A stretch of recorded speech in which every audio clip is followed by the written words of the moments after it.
Ito na po ang buko pandan para bukas. Magluluto tayo ng buko pandan.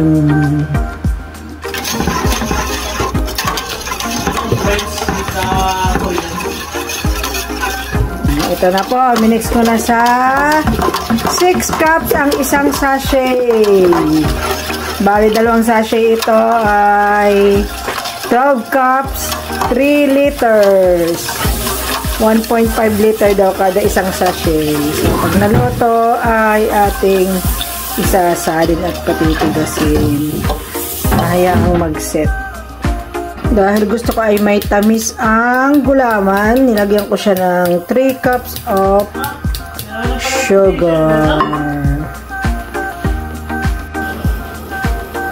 Boboil na. May atin ng i-off.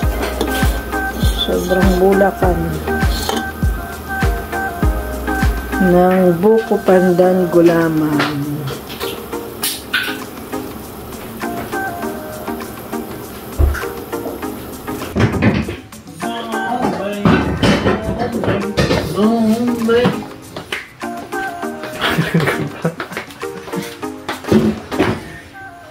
Bubuhos na po natin sa ating mga mold para tumigas. At bukas natin siya gagayat-gayatin. Labis pa lang aking gagayan. Akala ko'y kukulangin eh.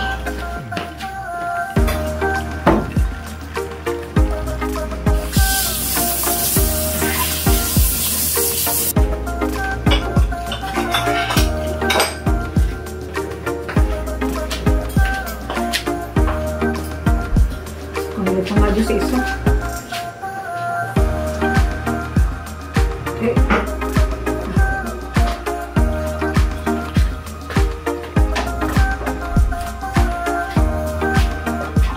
Here we go. Hayatin na po natin ang ating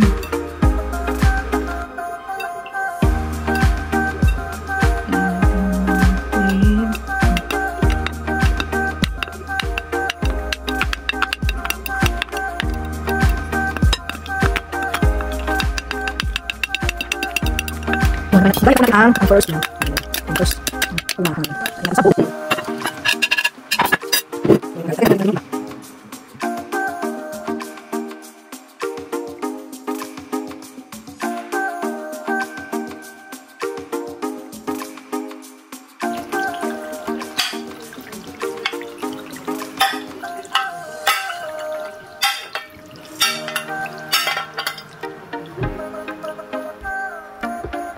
So, yan po. Paghahalo-haloin natin ang ating buko pandan. Wala po tayong buko. Flavor lang. Ito yung gulamang niluto ko kagabi. Tapos, lako na natin itong nata de coco. Tanggalin natin ang sabaw nito. Tanggalin natin ang sabaw.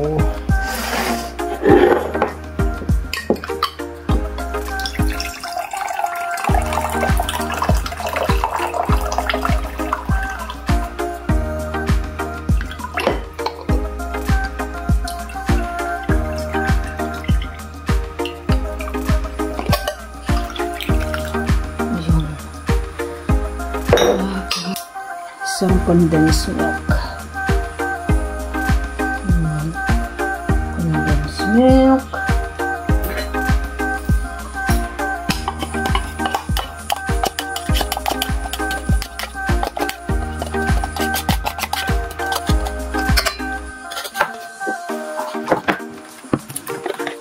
Double cream.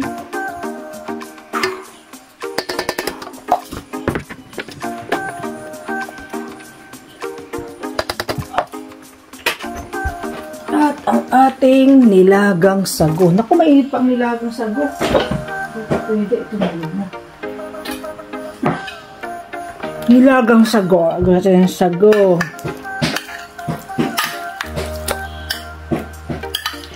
Sarap ang mga. Ako isang sago din. Tapos, ito pa, may isa pang double cream. Tayo nalagay isa pa. Maya natin sa idin. Nagmamadali. Ay, nagmamadali tayo. Tayo marami pang gagawin. Thank you, Nak. Kinapos ako. Tinan mo dati pala yung ginawa ko doon sa kay dalawa-dalawa na lang. Oo, okay lang. Wala yung method ko. Hindi, meron yan. Kaya lang ay merong may puwang. Pugang. Ano? Tignan nga natin to. Ito yung may lasa na. Lagyan ko pa pala ng buko pandan flavoring. Tignan natin. Okay na ang tamis. Pwede dito sa mataasan sugar. Tikim-tikim lang po. Mga mataasan sugar. Ayan. Meron na tayong buko pandan. Ito po ay dessert sa amin. Madali lang gawin. Mix, mix, mix. Kaso wala siyang buko. Kaya flavoring na lang. May bukong nabibili sa Asian store. Kaya lang, medyo matigas. Matalas pag kinakain. Hindi tulad ng fresh na buko. Soft at smooth. Pwede natin ang mga double cream. Tapos lagyan natin ng flavoring. Ito po ay isa sa paborito ni EJ na dessert. Paborito ito ni Kuya. Buko pandan. Kasi natitikman niya to sa Pilipinas. Nostalgia.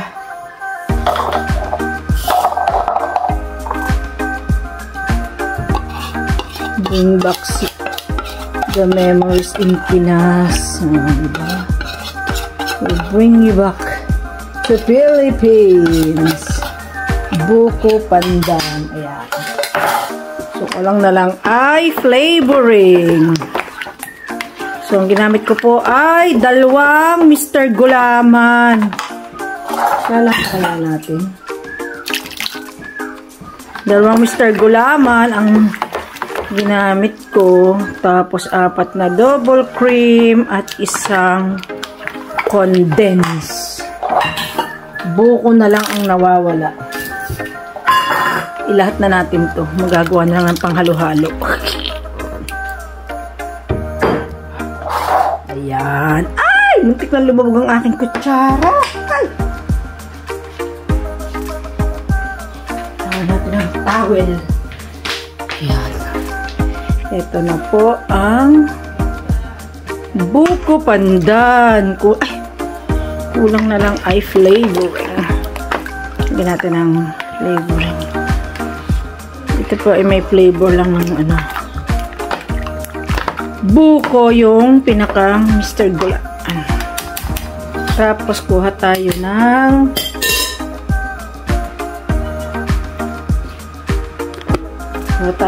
pang flavoring. Ayan, meron pa po tayong ube. Ay, may ube. Buko pandan. Ay, nalito na. Dahil meron din akong nadampot na ube flavoring. Ito ang gagamitin natin. Buko pandan McCormick. Para mag-enhance lalo ang flavor. Ay. So, lagay na natin. Para mas lalong sumarap. Ay.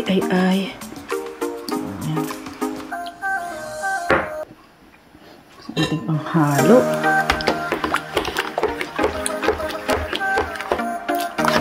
Ito natin. Mga 1 teaspoon yung nilagay ko. O half teaspoon. So, bali ito ay 30 ml.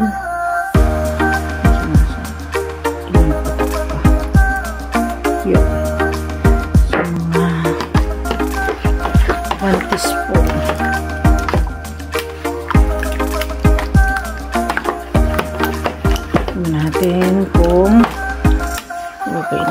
lasa niya.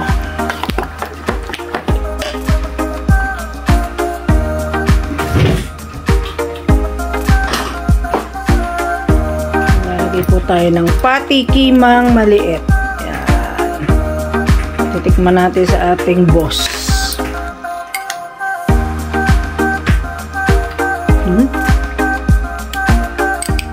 Tikman ko na, pero patitikman ko pa rin sa aking boss. Pati na mga kung tama lang ang tamis. Wala pa sa... Wala pa sa flavoring ano? Isibi yung panda na flavor, dagdagan ko pa konti. Dagdagan na ako natin, medyo kulang. Ayan. So, okay na po ang lasa.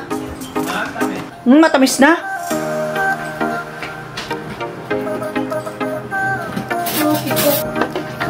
So, yan po. Halos 1/4 dun sa bottle ang aking nilagay na flavoring. So, atin na siyang ilalagay sa fridge.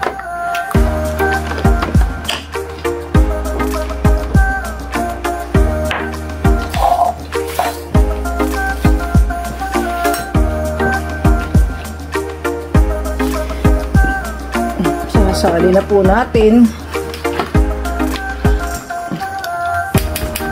para lumamig sa fridge. Oh, diba? Dito ang sandok ko.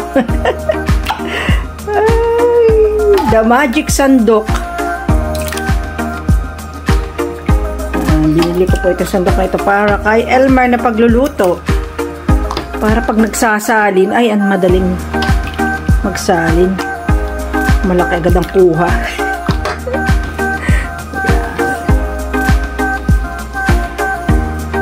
Na natin sa fridge. Natin pantayin.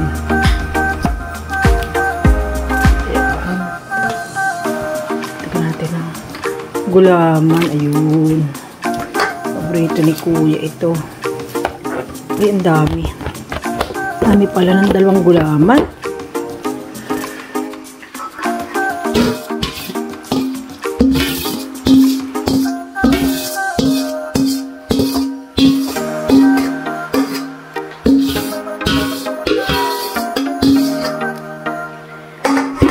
Ayan po, naitabi ko na yung iba sa fridge. Ito na po ang buko pandan para bukas.